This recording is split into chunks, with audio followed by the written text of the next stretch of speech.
Take a body of water, put a flotilla of boats on its surface, thousands of fans on its shores, and the dictionary says you've got a regatta.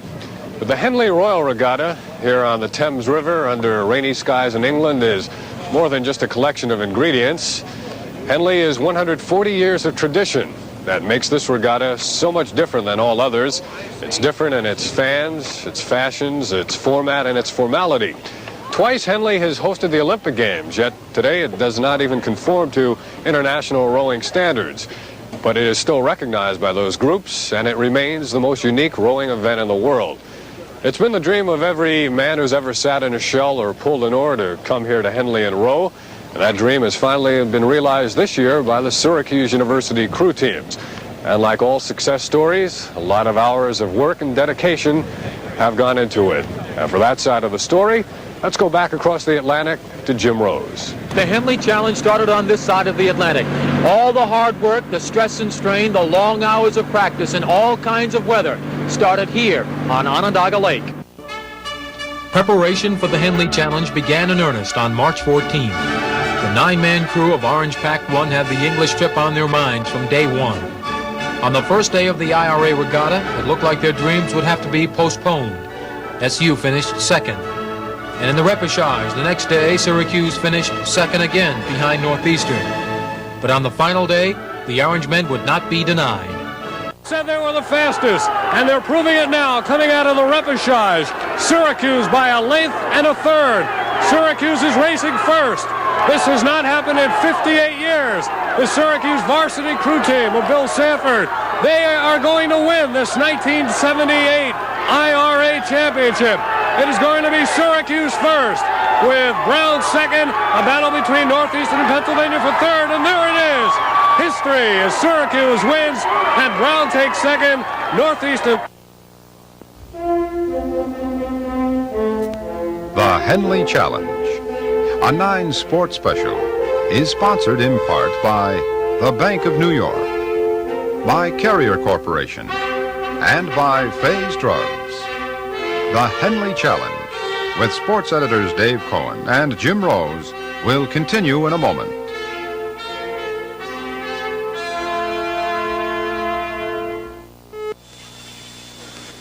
This is the historic River Thames. For 210 miles, it winds and snakes its way throughout the English countryside.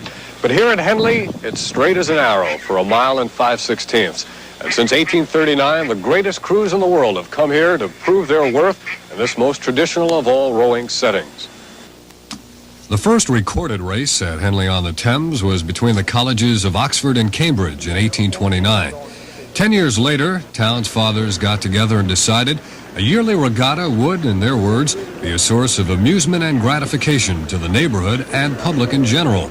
They invited 4 and 8-oared amateur boats. They spent £136 to buy trophies for the winning teams, and with that, the Henley Regatta was born. It became the Royal Regatta in 1851, when Prince Albert paid a visit. And in this century, King George V and the reigning Queen Elizabeth topped the list of visiting royalty. American crews made their first appearance at Henley in 1872, and they have fared quite well over the years. Harvard University, always a perennial power in rowing, has won the premier event, the Grand Challenge Cup, on 3 different occasions in 1914, 1939, and 1950. But following each Harvard victory, war has always broken out. Townspeople also tell how taken Adolf Hitler was with Henley, how he planned to use a riverfront mansion as a summer home following Germany's expected takeover of England. For that reason, Hitler ordered German bombers to spare Henley. And knowing that, British intelligence used Henley as the site of a huge underground munitions plant. In a rapidly changing world, Henley has survived 140 years, 2 world wars, numerous financial crises, and almost all efforts to modernize. Its unwavering devotion to tradition is still its biggest asset, and no one knows that any better than its new chairman. It hasn't changed so that people notice it changing over the last, I suppose, 50 or 90 years. It must have been very different really 100 years ago, but each year it changes very slightly and people think, no, it's all the same. Do you have to make a great effort to keep it from changing? We have certain things which everybody laughs at. We have this tradition that in the enclosure in the enclosure, the men will wear ties and shirts. They will not strip to the waist. They will not take their jackets off. Only 2 days have we ever let them take their jackets off, when it was very, very hot 2 years ago. And it's a standard of dress that you don't normally find in large public crowds these days in our country or yours or anywhere else, I think. And so that is, I suppose, a piece of tradition that we deliberately keep. But otherwise, you find it moves with the times. Henley has cornered the market on tradition, but Syracuse still has a very rich rowing heritage of its own. And here's Jim Rose to turn back the clock. Rowing began unofficially at SU in 1872. Chancellor Alexander Winchell actually frowned upon the muscular sport, saying that it interfered with academic life. But rowing became a big spectator sport around the turn of the century. So big, in fact, that there was betting. Just like the odds makers operate in Las Vegas today, wagering and odds were made on the IRA regatta. Cornell, the 1903 defending champion, went even money to retain their title, with the Badgers 3-1, Georgetown and Penn 4-1, Columbia 6-1, and the Orange an outlandish 25-1. Well, Jim Ten Eyck's crew proved the odds makers wrong and nipped the Big Red for the 1904 crown. SU last won the IRA championship in 1930. It's been a long 58-year drought, and if not for the persistence of Ten Eyck and Clifford Goes, men who donated more time and sweat to Syracuse rowing than anyone else, the 78 dream would not be realized. The men in the boat, the guys that pull the oars, are a close-knit bunch. I talked with all of them before they departed for Henley on a number of things, from rowing for SU to confidence at the IRA. Rowing at Syracuse is fantastic. It's the best. What's the highest point been for you on the Syracuse crew team? I would say last year, winning the freshman championship. This year's, it's very close. It's hard to say between the varsity and the freshman, but the first time for a college win is definitely, the biggest thrill for me. Number 2 man, Andy Mogish, is from a very athletic family, and he says he feels no pressure from them to compete. I think a lot of it is just an inward drive. I think my pressure from myself rather than my family to try to do well. I think that the athletic family has helped me push myself a little better. John Shamalian tells how he started in crew. When I was really young, I saw it on the Olympics one year, and I said I just said that was really a neat thing. It was a good school, and they had a rowing program which was able to support me in school somewhat. So I came here, and now that it's just built into such a great program, I'm really proud to be part of it. Number 4 man, Dave Townsley, on rowing. I think rowing, you get something that you don't get out of a lot of sports, where you have a lot of recognition. To yourself, you get a lot out of it. It gives you a chance to, really find out what kind of points you can push yourself to. And it's really intriguing that way, because you're getting in one race and you push yourself as hard as you can. You think, man, I'll never be able to go that hard again. Yeah. And then a couple races later, you'll go to a point further than that. What kind of a coach has Bill Sanford been? He's easygoing, yet he's really demanding in practices. And he's probably the easiest coach I've ever had to talk to after practice if you have a problem, or if you're not, rowing correctly, he'll talk to you afterwards. Intellectual, Tom Evansy. Is it like a mental block where, you're concentrating so much on rowing that you sort of block out everything else?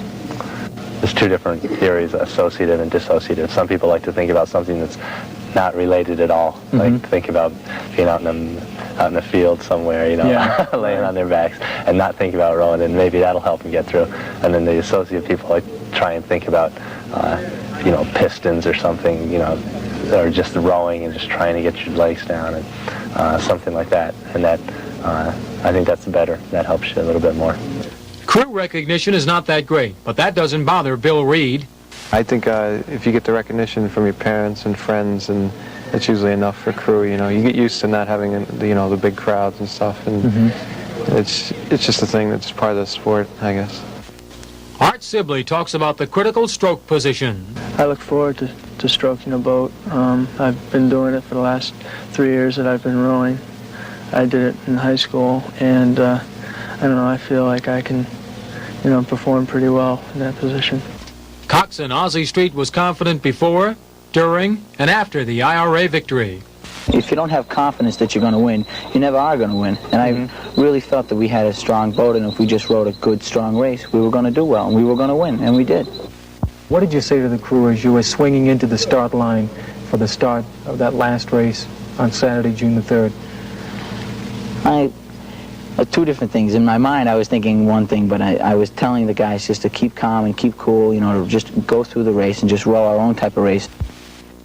Now that's exactly what they did. First win in 58 years for the heavyweight crew, and it couldn't have come at a nicer time, especially for Coach Bill Sanford. Crew's really a mental sport too, and he's a real psychologist when it comes to that. A master psychologist. Those are the best words to describe Coach Sanford. He has a master's degree from Syracuse, has 3 lovely daughters, and he and wife Nancy are mother and father to all the members of the squad. 11 years as head mentor. The first 10 were not easy. You know, when I first started, I tried to build the program from the top, and with the existing people that we had on, and we did get a lot better, but we were never able to pull it off. And when I got smart enough to figure out that we needed to have good freshmen coming up every year and have a good freshman coach, and I was able to get Drew Harrison, I think that that's when the program started to come, and we've just been building over the last 5 years, and now it pays off with the varsity win, and we expect that this dynasty will continue for a few years. I think that I know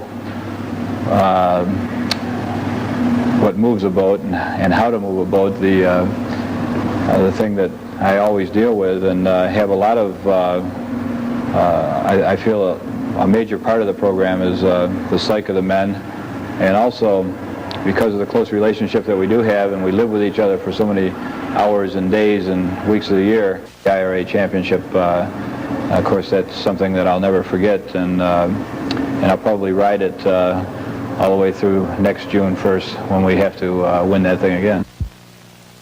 The Henley Challenge will continue in a moment.